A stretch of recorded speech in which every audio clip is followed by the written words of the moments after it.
Čaute, vítam vás zo mojho videa.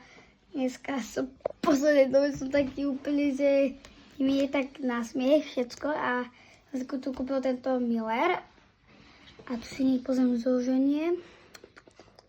Čokoláda vo kokosu, príchuť. No dobre. Ešte zmrzlinu tu je napísané vidieť, tak a limitovaná edícia, to by bude vyzerať fakt dobre. A keď chcete kupovať niečo, napríklad Miller alebo také vody, ja vám nehovorím, že máte toto kupovať, ale keby ste si chceli kúpiť nejakú vodu, tak vám radím tento Miller Milk. Ešte tu mám trochu vody, vidíte. Viete, ja si to tak šanujem a je to fakt vynikajúce. A Peťko, natočím to prosím ťa aj takto.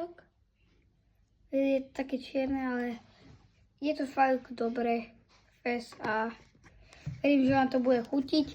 Tak, čaute, like, subscribe, komentár, hej!